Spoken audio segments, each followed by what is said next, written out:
Hola amigos, bienvenidos al estudio de la Escuela Sabática en este proyecto producido por Safeliz en colaboración con el Campus Adventista de Sagunto. Llegamos a la lección número 5 del 4 de noviembre que lleva por título Excusas para eludir la misión. El versículo de memoria lo encontramos en Isaías, capítulo 6, versículo 8, y nos dice: Después oí la voz del Señor que decía: ¿A quién enviaré y quién irá por nosotros? Entonces respondí yo: heme aquí, envíame a mí. Más adelante veremos en la escuela sabática qué diferente esta respuesta de Isaías con la del personaje principal, que va a ser Jonás. Cuando comparamos la actitud de Abraham, esa actitud obediente, confiada, con la que vamos a ver esta semana en Jonás, la verdad es que es tremendo. Hay muchas lecciones para nosotros. Jonás recibió el llamado de Dios para ir a predicar a Nínive. Nínive era capital de Asiria, un imperio realmente malvado, conocido por sus atrocidades, que estaba casi a 1000 kilómetros de Jerusalén. Y claro, Jonás tuvo una respuesta, como decimos, muy diferente a Abraham. Y vamos a analizar durante estos días por qué. ¿Qué es lo que había en la mente de Jonás? ¿Por qué no fue capaz de ir al principio o por su propia voluntad? ¿Y por qué incluso cuando llegó allí no llegó a entender del todo su misión? Es increíble el papel que desarrolló él allí. Y es muy interesante porque las expresiones literarias que se van a dar son parecidas al llamamiento de Abraham, pero la respuesta del profeta en este caso es muy diferente. No os perdáis el estudio de esta semana, que es muy interesante.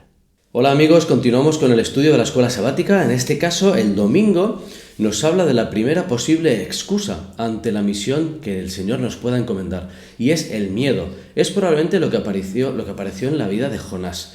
Claro, ir a predicar a Nínive no era cualquier cosa. Nínive era conocida proverbialmente y tenemos versículos en Nahum, capítulo 1, capítulo 3, también en Segundo de Reyes, 17, 19.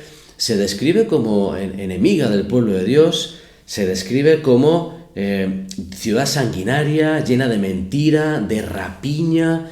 Incluso el profeta Nahum compara a los ninivitas con un león rugiente, devorador, al que preguntó sobre quién no pasó continuamente tu maldad. Es decir, era quizá el estereotipo de maldad. En algunos lugares los historiadores nos dicen que no solo era grande, con palacios tremendos y murallas, sino que en realidad eran realmente despiadados. Algunos grabados y relieves de esa época y excavaciones muestran escenas de soldados pues, que estaban torturando y empalando a sus víctimas. Es decir, que eran conocidos por su violencia extrema cuando exterminaban a otras naciones. En ese contexto se le pide a Jonás que vaya a esa nación enemiga al pueblo de Dios, violenta, con gente sanguinaria, y probablemente podría haber elevado esa excusa a Jonás y quizá lo hubiésemos entendido todos, el hecho de decir, uy, ¿de verdad tengo que ir a ese lugar? Así que esa primera excusa del miedo en ocasiones puede ser buena o nos puede parecer buena, sin embargo vemos que en esta historia no es así. Dios tiene planes para pueblos, para naciones, para personas, y nunca ni nuestros miedos ni nuestros estereotipos se deben poner antes que esa misión. Nosotros podemos en ocasiones hacer lo mismo, por tanto, plantear el miedo, pero en realidad Dios tiene ya resuelta la situación. Hola amigos, continuamos con el estudio de la escuela sabática, en este caso la lección del lunes. Una segunda excusa quizá puede ser conceptos falsos, es decir, creencias erróneas que tenemos en nuestra cosmovisión respecto al mundo, respecto a los demás o respecto a Dios, y que también afectan nuestro llamado a la misión. En este caso, en Jonás 1 vemos cómo él asume su culpa cuando descubre que está huyendo y entonces de alguna forma pues revela a los demás: sí, soy yo, el culpable de la tormenta. Esto, la escuela sabática nos recuerda que había una cosmovisión en esa época en la que el mar era habitación de demonios y donde un sacrificio humano podía ser requerido para calmar a esos dioses. Fijaos qué triste, ¿no? Que de alguna forma Jonás tiene esa creencia subyacente y por eso de alguna forma decide, bueno, pues enviadme a mí y si me sacrificáis todo esto se solucionará. Parece un acto altruista y en realidad puede estar mezclado con creencias distorsionadas sobre el propio Dios, a quien decía servir. Jonás de alguna forma aprende en el vientre del pez, aprende la humildad, aprende por las malas, que Dios es soberano de toda la tierra, y esto nos recuerda que nosotros también podemos tener nociones erróneas de Dios. La escuela sabática nos comenta dos. Una, por ejemplo, creer que nos debemos enfocar en nuestra propia salvación. Nosotros centrarnos solo en ellos y por eso separarnos del mundo, protegernos de la maldad de la gente que nos rodea. Y bueno, eso durante la historia, ¿verdad? Ha habido esas tendencias al monasticismo o al salir a las montañas y a quedarnos allí recluidos para no contaminarnos con el pecado, cuando en realidad nuestra misión está donde está la gente. Esta sería una excusa que sería también producida por una creencia errónea. Y la segunda que nos presenta la escuela sabática es creer que la salvación de las demás personas o el éxito de nuestra misión depende de nosotros. El ejemplo de Jonás va a ser muy bueno para entender que en absoluto depende del ser humano, sino que siempre depende de Dios. Eso no tenemos que olvidarlo. Hola amigos, continuamos con el estudio de la escuela sabática. En este caso, el martes nos habla de otra posible excusa, y es la inconveniencia o la incomodidad, podríamos decir. La experiencia de Jonás en el vientre del pez en realidad fue un acto de misericordia de Dios. Jonás podía haber muerto, Dios lo rescata, le da una segunda oportunidad y de alguna forma Jonás la aprovecha. Algo que rescata la escuela sabática es que no necesariamente cambió su forma de pensar del todo. Es como que Jonás, es convencido, agradece a Dios el haberle salvado y va finalmente a Nínive. Sin embargo, va, diríamos en España, con el freno de mano puesto, va arrastrando los pies, va a regañadientes.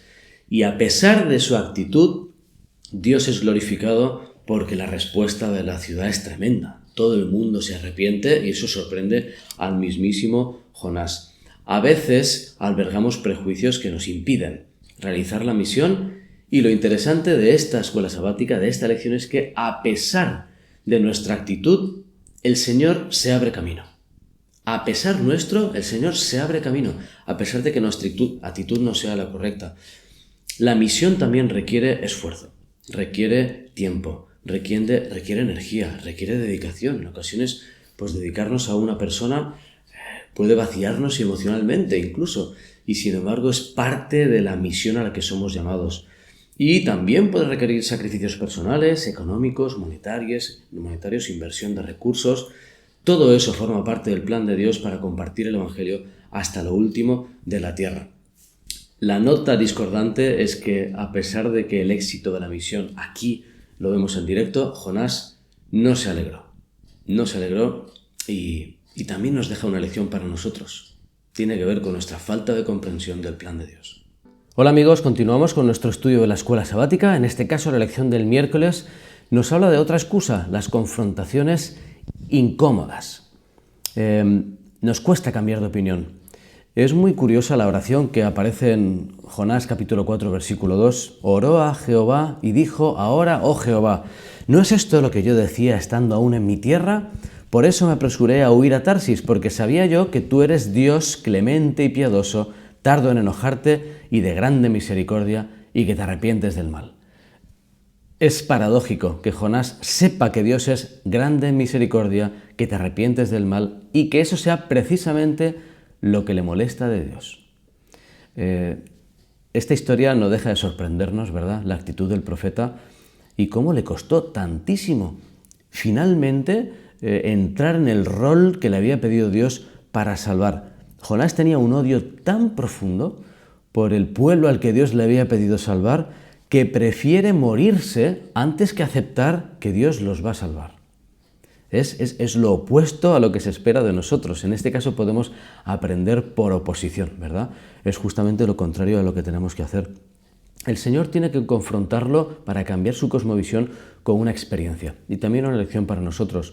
Las cosmovisiones, las visiones del mundo, de Dios, de nosotros, de los demás, no se cambian simplemente con teorías. Tenemos que experimentar otra realidad. Y Dios permite que Jonás experimente esa otra realidad de vivir en directo la transformación de un pueblo entero, y sin embargo no llega a ser suficiente.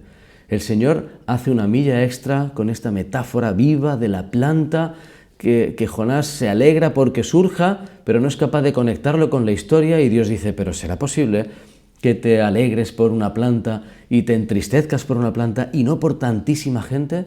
Y el libro termina con un final abierto. Un final abierto.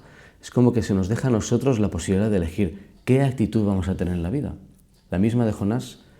¿O vamos a tener una actitud en la que agradecemos a Dios su misericordia y su perdón con todos, no solo con nosotros? Hola amigos, continuamos el estudio de la escuela sabática, en este caso la lección del jueves, titulada Aquí estoy, envíame a mí. El hecho de que Dios pudiese salvar a una ciudad entera, a Nínive, a través de un profeta tan peculiar como Jonás, que le costó tanto ir a predicar, que a pesar de que predicó no se alegró, que no llegó a entender la misericordia de Dios ni disfrutarla, es una lección tremenda para nosotros, que nos recuerda que nosotros somos llamados a ser canales, instrumentos, pero no somos los agentes últimos de salvación, eso depende del Señor. En contraste con eso leemos en Isaías, ¿verdad?, capítulo 6, el llamado y la respuesta. El versículo 8, después oí la voz del Señor que decía, ¿a quién enviaré y quién irá por nosotros? Entonces respondí yo, heme aquí, envíame a mí. Qué bonita respuesta, qué bonita actitud, qué lección tan tremenda para nosotros. Ahí está el llamado del Señor. Ese llamado repercute durante toda la historia y nos llega a nosotros personalmente y depende de nosotros responder de una forma o de otra. Igual que Dios se había apiadado de Nínive y todas sus personas, se sigue apiadando del mundo que nos rodea y sigue lanzando el siguiente llamado. ¿Cuál será nuestra respuesta? El jueves nos presenta el desafío de cada semana, los dos desafíos, ¿verdad? Orar por 10 personas, elegirlas, poner sus nombres, personas que no sean cristianas, que no conozcan a Dios, y pedir que el Señor obre en ellas. Y también está el desafío avanzado de elegir una ciudad cercana y comenzar a pedir para que el Señor pueda obrar, para que el Señor abra sus canales de providencia y pueda actuar de forma milagrosa. Queridos amigos, llegamos en el estudio de la lección al viernes y es un cierre, ¿verdad?, con unos párrafos de Ellen G. White donde nos hablan de una forma muy fuerte sobre nuestra responsabilidad. Nos dice Ellen G. White que las excusas de los que no realizan esta obra no los eximen de su responsabilidad. Si deciden no hacerla, descuidan a las almas por las que Cristo murió, descuidan la responsabilidad que Dios les dio y quedan registrados en los libros del cielo como siervos infieles. La escuela sabática reconoce que es un mensaje duro, es un mensaje fuerte el que nos da la sierva del Señor y sin embargo no quedamos sin esperanza. El llamado es muy fuerte porque la responsabilidad es muy fuerte y está ahí.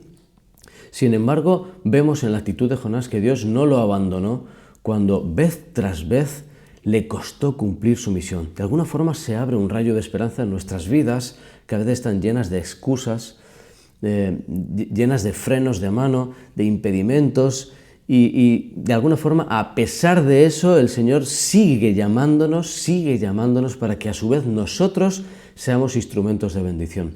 Ojalá no nos haga falta el camino largo, no nos haga falta las lecciones que tuvo que aprender Jonás con ese final abierto, sino que podamos responder como Isaías en nuestras vidas y podamos ser desde ya y para siempre instrumentos de bendición y salvación para el Señor. Que el Señor los bendiga.